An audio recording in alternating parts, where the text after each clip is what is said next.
You're listening to Simply the Best Sports Take, the best podcast breaking down the best stuff in sports with host Sean Bingham. His takes are so good, he dropped the mic, but then you wouldn't be able to hear him, and that would suck.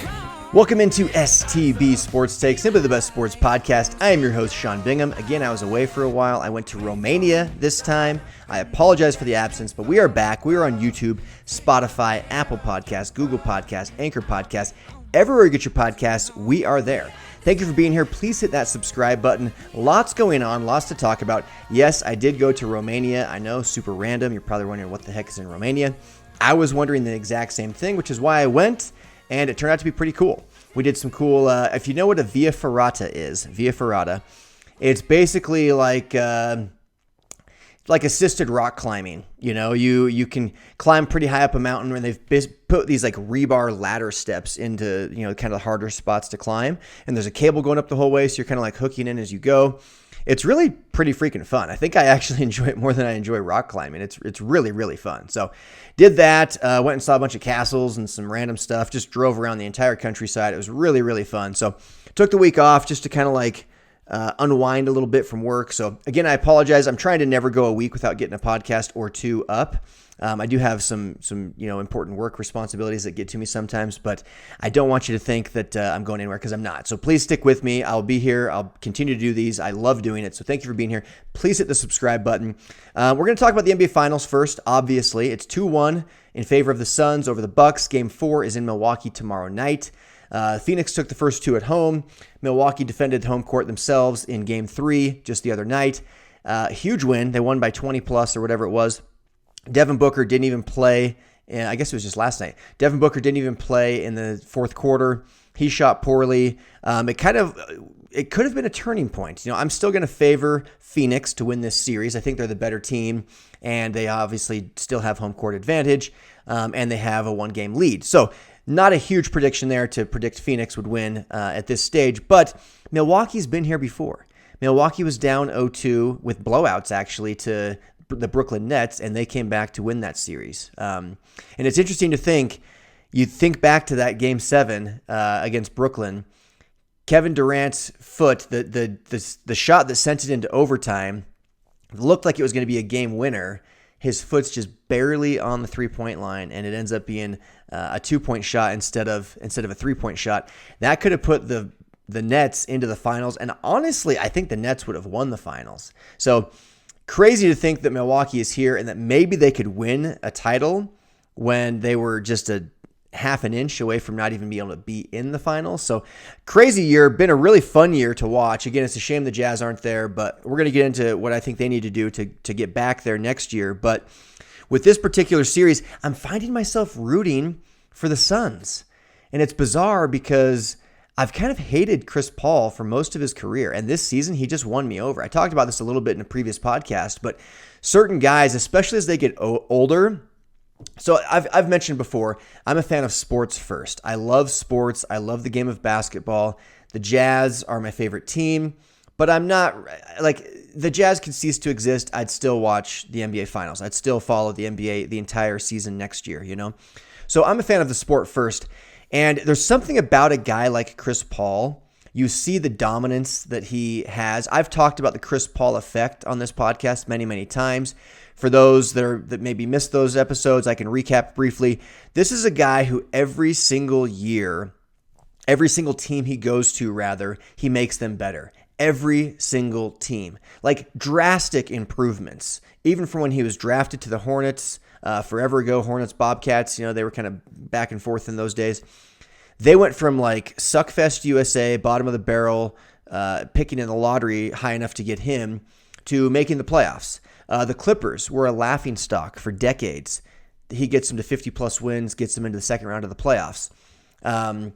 The Rockets even. You know, the Rockets, he goes there and they go to within one game of the NBA Finals against the Warriors, where they couldn't get over the hump. They went all the way to the 1 seed, improved by like 10, 15 games in the regular season record, and they only lose that Game 7 against the Warriors in the Western Conference Finals because Chris Paul didn't play. Then he goes to the Oklahoma City Thunder, where we all thought, no chance, they're going to be a joke. It's like a death sentence to Chris Paul. His career's over. Nope, they're better with just him than they were with Russell Westbrook and Paul George the previous year, and they make it to the playoffs. Then he goes to the Phoenix Suns, who haven't made the playoffs in who knows how long. I don't remember the last time the Suns were in the playoffs. And with the same roster, essentially, especially the two stars in DeAndre Ayton and Devin Booker, Chris Paul takes them to the 2 seed and out to the NBA Finals with a lead in the finals of 2-1. So the Chris Paul effect is so real. Like, everywhere he goes, he wins. This guy is so deserving of a ring. I can't think of a guy that's more deserving of a ring than Chris Paul, to be honest with you. He's in his 16th season. I haven't liked his flopping. I haven't liked his complaining to refs. I haven't liked him as a competitor to the Jazz. I haven't liked watching him whine and complain and flop and all those things. But ultimately, I've always respected his game. Always. Like, the guy is a competitor. The guy is super talented. He's a distributor first, scorer second. He's a phenomenal shooter. His mid-range game is off the charts. My respect for his game has always been sky high. My like for his game, my love of his game has been pretty low. But this year it's shifted a little bit to where I'm like, I find myself rooting for him. I'm like this old fan that just loves sports, and you kind of like start to grow like an attachment almost to certain players and to the aspects of the league. And Chris Paul's a guy where it's like the league will miss him when he's gone. The league will miss Chris Paul when he's gone. He's that good, and I think he deserves a ring. And I kind of went through the same thing with Kobe Bryant, and obviously Kobe has tragically passed away, and so he's getting a lot more love than he did years prior. But even long before Kobe passed away, in his later years, I found myself rooting for him, and I had hated him most of his career. I had literally hated Kobe Bryant for most of his career, but the older he got, the older I got, and the more I had followed his career and watched him evolve and watched him work his butt off and watched his dedication to the game that I also love, it makes you grow a greater respect and love for them and appreciation for them. And that's what I've found myself going through with Chris Paul this year. Sounds all sentimental, right? But for real, I've like found myself looking at Chris Paul and thinking like, gosh, this guy just works his butt off. He wants it so bad, and he does win. This guy is not a choke artist. This guy is actually proven to be quite clutch in the playoffs himself. He just hasn't had a team or coaching or whatever around him. The stars have not aligned for him for whatever reason. And he's never gotten a title. He's never even been to a finals until this year. And now he's 2 games away from winning it, and I'm rooting for him. I'm also rooting for Giannis. I love Giannis. That's another guy who just works his tail off. In fact, if there's a guy that's second most deserving of a ring in this league that doesn't have one, it's probably Giannis. The difference is that Giannis is quite a bit younger. He's got a lot more time to go. And Chris Paul might not ever get there again. The Suns could. The Suns could easily get there again next year. They're that good. Devin Booker, Chris Paul, he's going to probably slowly decline over the next few years with his age.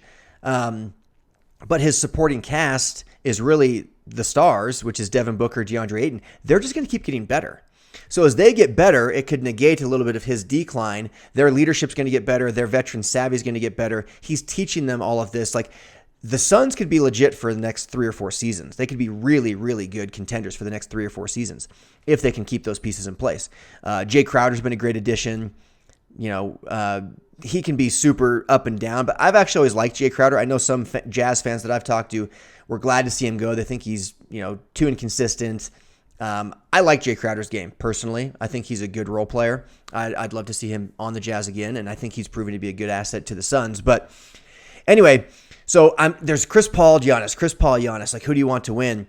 I love both those guys. They work so freaking hard. Anyone that dedicates themselves that thoroughly to their craft and to the game of basketball that I love, I want to root for them.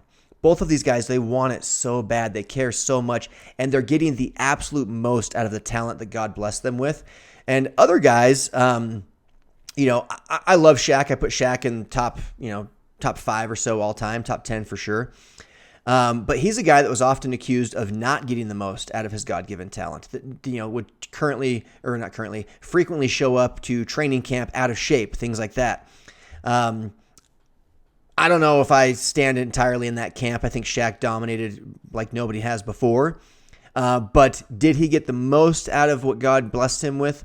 I don't know. Only Shaq knows that. Probably close to it, but maybe not quite. Guys like Kobe, guys like MJ, guys like Chris Paul, guys like Giannis, they're in the gym as much as is humanly possible. They are dedicating their entire lives to improving their craft, to getting better at what they do, to getting an edge on their opponents, and to trying to win a title. And so you're happy when a guy like MJ gets one. You're happy when a guy like Kobe gets one. You're happy to see a guy like Chris Paul be so close and a guy like Giannis be so close. And they're going against each other. And it's fun to watch. I think it's going to be a great, hard-fought series. I think it'll go.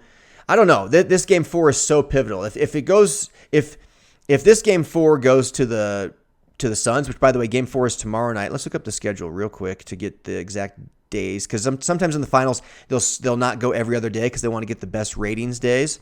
And so I just want to see real quick where these are at. So yeah, game 4 is tomorrow night, obviously in Milwaukee. Milwaukee is favored. Yeah, then they skip 2 days and go to Saturday because it'll be back in Phoenix. So I would argue, it used to go 2-3-2 in the finals. Now it's back to 2-2-1-1-1, I guess. But I would argue that if the Suns win game 4, it's over in 5. That's what I think. But I feel like Milwaukee's going to win again. They're riding high. They just won big. They're really good at home. Chris Middleton especially. He's a guy, man, that guy. Some people want to say he's the best player on the Bucks, which is one of the dumbest things I've ever heard, by the way. I just need to make that very, very clear. I've heard several people say that Chris Middleton is the Bucks' best player, and when they realize that, they'll be far better off. That is ludicrous. Like, Chris Middleton is half of what Giannis is. He's half as good. He's half as important. Like, literally half. Without Giannis, the Bucks are nothing. They might squeak into the playoffs through like the play-in game scenario without Giannis. With him, they're in the finals. Okay, so Giannis is far and away the best player on that team. But I'm going to predict that the Bucks win game 4 and that this series goes all the way to 7 games and then the Suns win in 7. That's my prediction. That's what I hope happens too. I really hope that happens because that's more fun to watch. It's been a pretty good series so far. This last game was a little bit of a blowout, but Giannis is going crazy.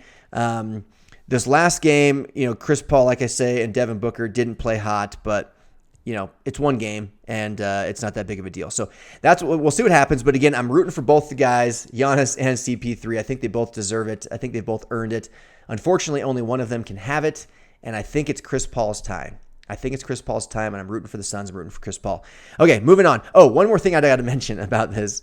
The Suns and 4 guy, this is hilarious to me. Okay, this is so crazy. I've been talking to some friends about this. He's become like their rallying cry. Suns and 4 guy, the guy that literally beat up Denver Nugget fans, he's become the rallying cry for the Phoenix Suns. And if they win the title, he will forever be connected. It might become a long-term thing. Excuse me, as I bump the microphone. It might become a long-term thing for the Phoenix Suns, the Suns and 4 guy. He's getting every ounce of fame and fortune that he can out of this. He's now signing autographs and selling those. And he's doing those, I can't remember what it's called, but basically where you pay to like wish, to have a famous person wish your friend happy birthday. He's doing that kind of thing. We're doing a little cameo. I think it's called Cameo maybe. He's doing everything possible. He's hosting, pre-game parties and post-game parties. I don't know how he could possibly miss a game. The guy has to go to every single game. He's become the face of the team. He literally has become the face of the team, Suns and 4. And it's him. Like, it's not just the phrase, it's his face too that's attached to it. He's become their rallying cry. There's going to be a 30 for 30 on him. Me and my friends were talking about this in Romania. It was Dave Glauser, Luke Salisbury. Dave is a loyal listener. Luke, not so much. He listens every now and then. So Dave, if you're listening, thank you. Luke, if you're listening, thank you as well. Anyway, we were talking, there's going to be a 30 for 30 on this guy. There has to be. Which for those that don't know, a 30 for 30, hopefully you do, but it's an ESPN series where they take sports stories and show like the whole background to them, and they're amazing. I love the 30 for 30s. But there's going to have to be a 30 for 30 on this guy. Like, it's pretty wild what he's done. And now, like, he can't possibly miss a game. And if they win the championship, he will forever be connected with that title. Forever. Like, I wouldn't be surprised if they gave him an honorary ring, for crying out loud. Like, he's that connected to him. So it's crazy what you can get if you beat somebody up, because that's what he did. Now, I'm on his side. He beat the guy up when he should have. He got beer dumped on his head, very uncalled for, unprovoked. He laughed it off and tried to like tell them to like, hey, don't do that. Like tried to laugh it off and be cool with them, even though they just dumped beer on his head, which that in and of itself is grounds to punch a guy in the face. He didn't. He took the higher road. Then they took a cheap shot at him. Okay, they acted like they were done putting their phones away, like, okay, you know, like we're out of here. And then boom, tried to throw a cheap shot at him. And then he's like, nah, enough's enough. I'm going to defend myself. Pulls the guy in and boom, boom, boom. Starts just blasting him in the face. Then hits his friend in the face. Beats up 2 guys by himself, like easily. Pushes them off and says, sons and 4. It's crazy the fame and fortune that's coming to him from that. But I'm here for it. I love it. He's become the rallying cry. I'm looking forward to his 30 for 30. It's going to happen. Okay, moving on. Big shift now to tennis. We've not talked about tennis hardly at all, a little bit here and there. I do love following the majors. So when it comes to sports, I love watching the best of the best of the best, right? So that's why I love pro sports over college sports. And when it comes to the Olympics, I love watching that because that's the best of the best in their element, you know, and like their highest level of competition. I don't really follow like yearly world championships for track and field or swimming, but I love following it when it comes time for the Olympics.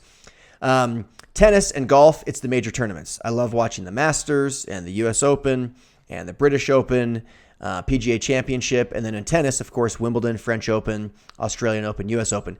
So we just had Wimbledon finish. Novak Djokovic won again. Djokovic won the French Open. He won Wimbledon. He is now tied with Roger Federer and Rafael Nadal for the most Grand Slams all time for men's tennis. It's 20. They've each got 20. All 3 of them are active players.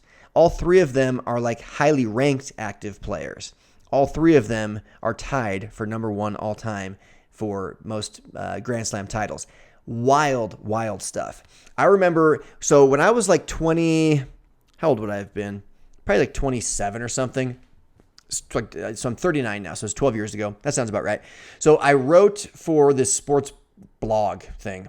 It was a website they were building, and I was doing a sales job that made me, plenty of money, and I wanted to keep my foot in sports, kind of like I'm doing with this podcast. I just love it too much to ever get out.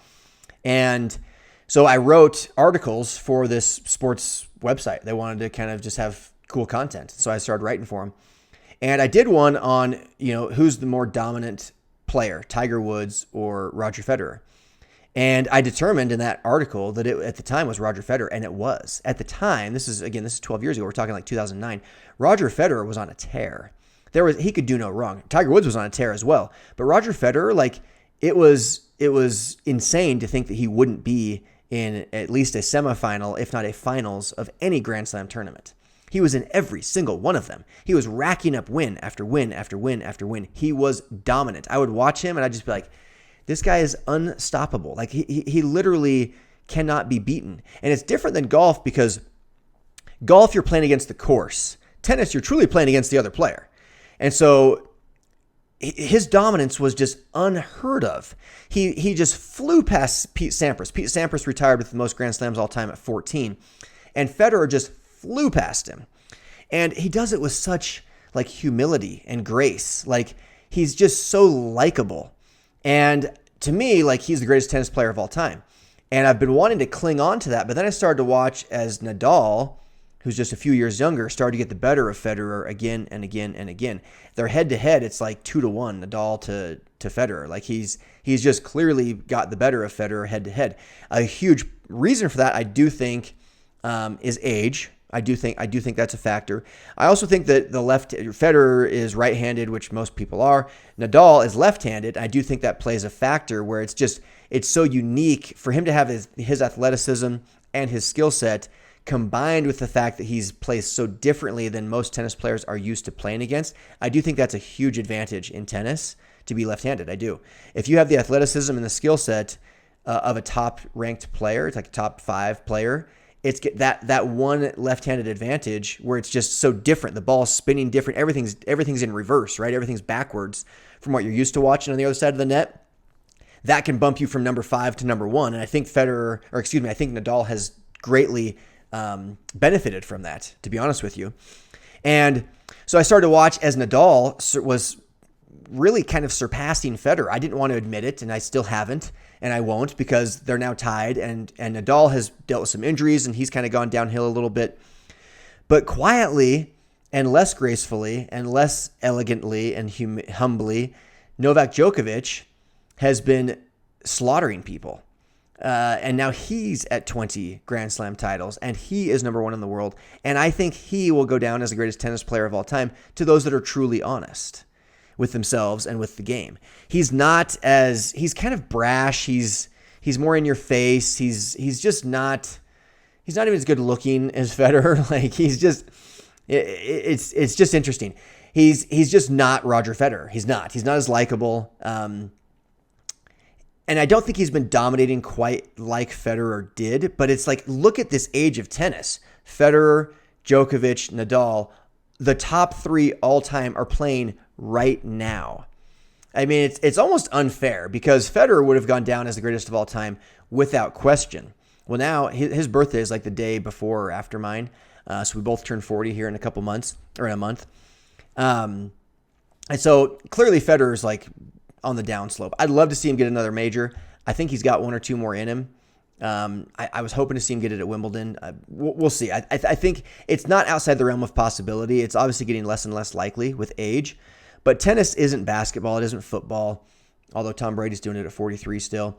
But it's just wild to think that this age of tennis is this talented. You've got three guys with 20 Grand Slam titles, all playing currently. The next highest is 14. Long retired, like 20 years ago retired. It's crazy. It's crazy. So those are the top three tennis players all time, and they're all playing at the exact same time. I still want to say that it's Federer, but it's going to be hard to deny Djokovic that title, because I think of the three of them, he's the one that's going to win quite a few more majors, and I think the other two will get maybe one or two more each, and that would be a max for both of them.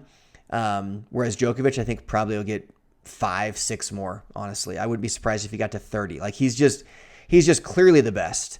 I think you'll see him keep winning. He's got the U.S. Open here in a couple months, and that could be his chance to win all of them in a calendar year, which I don't think has ever been done. He'll probably do it. He's that good. Federer's Achilles heel has been the French Open. I think he only has one French Open title, and that's been unfortunate. If he could have won one or two more there, where he was in finals time after time, and often against Nadal, and his bread and butter is the clay surface, because the French is on clay. So Wimbledon's on grass, Australian and U.S. are on concrete, and then the French is on clay. And clay is where Nadal dominated, and that was Federer's worst surface by far. So that was unfortunate for head-to-head matchups. Again, if they don't play in the same era,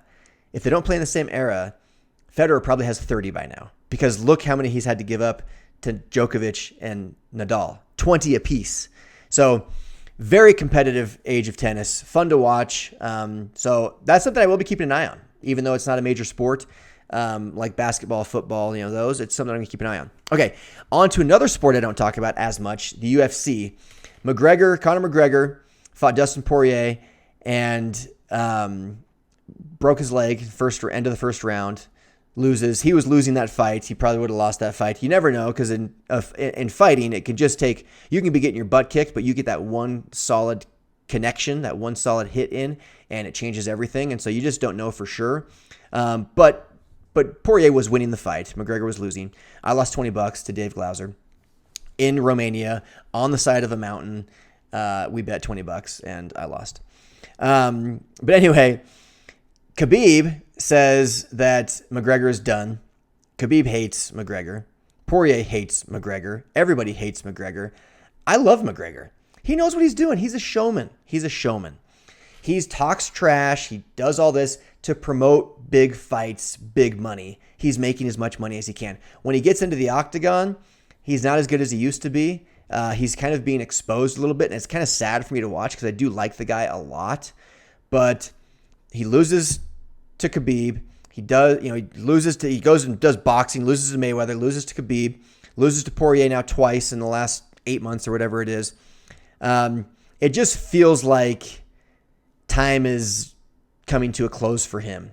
Maybe he's got enough money. He hasn't trained as hard. I don't know. Maybe he's focused too much on the showmanship aspect of it and the trash talk and all that. I don't really know. But I'd like to see him come back and win again, like a real significant fight. But with a broken leg, with surgery, I mean, he's going to be, is it going to be a year before he's really ready to kick and fight again?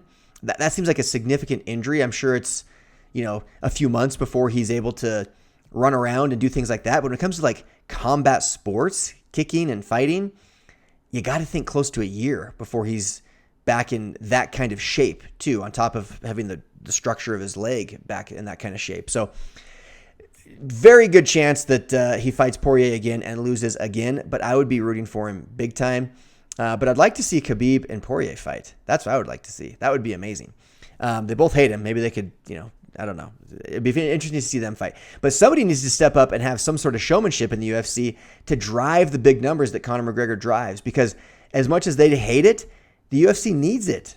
They need that type of guy. And McGregor even posted an Instagram and just the caption was, "You need people like me." And he's right. Like the UFC is a fraction of what it is without him. Without him and his flair and his showmanship, the UFC does not get a fraction of the eyeballs that it currently gets, and therefore it doesn't get a fraction of the money that it currently gets. So somebody needs to step up and kind of take that torch a little bit, and Khabib needs to come back and fight. He's the best fighter in the world, probably the best fighter ever in the history of the world, in my opinion. And, his dad died and he's got nothing left to prove and all that. I get it. But he needs to come back and he could be collecting massive, massive paychecks, 8-figure paychecks to fight these big names. People would love to see another McGregor and Khabib fight. I think Khabib would crush him, but people would pay big money to watch it. So be interesting to see what happens there. Hopefully he comes back. Hopefully it's like a Michael Jordan thing where I understand going through the sadness of losing. Well, I don't, because I've not experienced losing my father, and I hope that I don't anytime soon, knock on wood. But I can empathize there that would be insanely difficult, and that would make you want to step away from the game a little bit or the sport. And so that's what Michael Jordan did. That's what Khabib did. Hopefully Khabib comes back just like Jordan did, and I hope he doesn't wait too long, because his prime for fighters is only so long. Prime in athletics is only so long. I'd like to see him come back and do that. But okay, last things. Got to talk about a couple free agents. Spencer Dinwiddie is a free agent. Brooklyn Nets. Didn't play a whole lot this last year because of injury, like tore his ACL.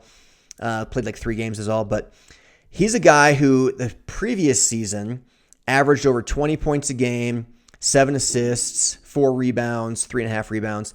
The guy is by far a better scorer than anyone on the Jazz currently other than Donovan Mitchell. He's by far a better playmaker than anybody on the Jazz currently other than Donovan Mitchell, and I include Jordan Clarkson in both of those comments. I would love to see the Jazz go after Spencer Dinwiddie. He just turned 28. Mike Conley turns 34 here in a couple months. So Mike Conley, he's a free agent as well. We could keep him on a 1 or 2 year deal. I'd be fine with that, because this last season with Mike Conley was far better than his first season with the Jazz. But it was still, he suffered injuries. He missed like 20 games or so. He was injured again in the playoffs. He's only getting older. I like Mike Conley a lot. He's a crucial part of our team. He's our 3rd most important player. People would argue 2nd. Some people would even argue 1st. Some people might argue 4th. I think he's clearly our 3rd most important player behind the obvious Donovan Mitchell, Rudy Gobert. I wouldn't mind seeing Conley come back for a year or 2, but at age 34 in the NBA, your time is very limited. Very, very limited. Spencer Dinwiddie, on the other hand, I've got some sort of construction going on outside. Sorry if you can hear that. Spencer Dinwiddie, on the other hand, is only 28 and is a better scorer, a better athlete, a better playmaker, and again, is 6 years younger. 6 years in basketball terms is a lifetime. That's an entire prime of someone's career.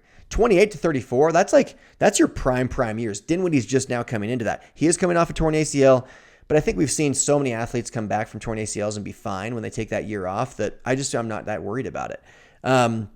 So I personally would love to see the Jazz go after Spencer Dinwiddie. I think he'd make a huge, huge addition to the team. I'd love to see us even go into the freaking luxury tax, even if we have to keep Conley and add Dinwiddie. I wouldn't mind. I know they're all kind of smaller guys, Dinwiddie, Donovan, and Mike Conley, but I wouldn't mind starting all 3 of them at 1, 2, 3. Then start Bogey at the 4 and Rudy at the 5. And then we go kind of smaller. And then you have Ingles, Clarkson, and Royce O'Neal coming off the bench. I mean, I don't know if we can afford all of it. Dinwiddie wants a 5-year, $125 million contract. I think he's worthy of it. I think he'll get it. But if we could get him, I would love that. I think he'd be a fantastic addition to the Jazz. I think the Jazz can make it work financially. Maybe we have to give up Conley. I know people wouldn't love that. I personally would see it as an upgrade, especially long term. I think it'd be pretty amazing because I think we were lacking playmaking ability in the playoffs. We were relying way too heavily on three-point shots and on Rudy being a rim protector. And the second all of that shifted, our shot goes a little cold.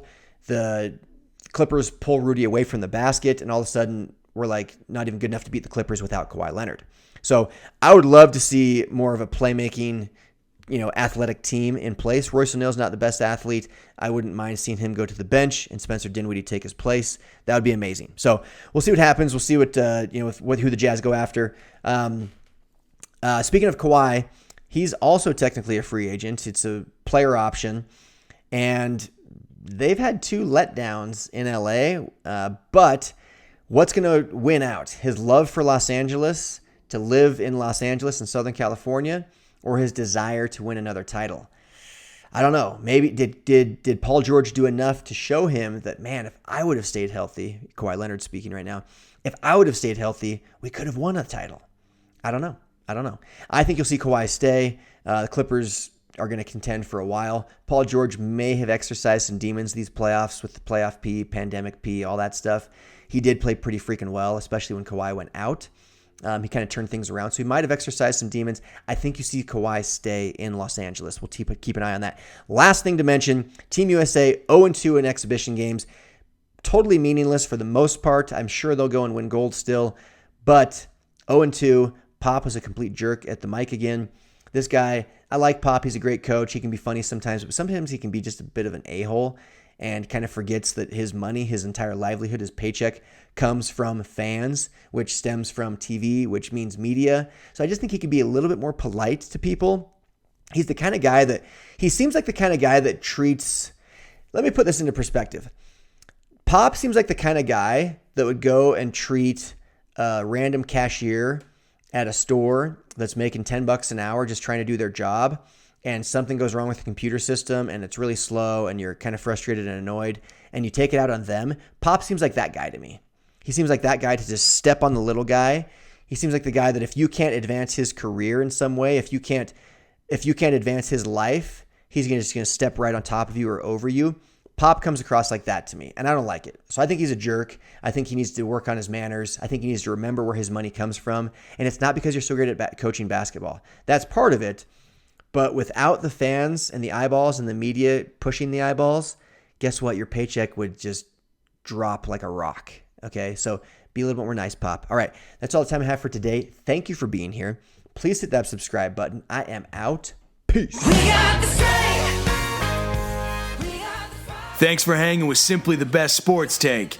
Don't forget to subscribe to this podcast and check out STBSportsTake.com. Simply the best in sports. 'Cause we are warriors.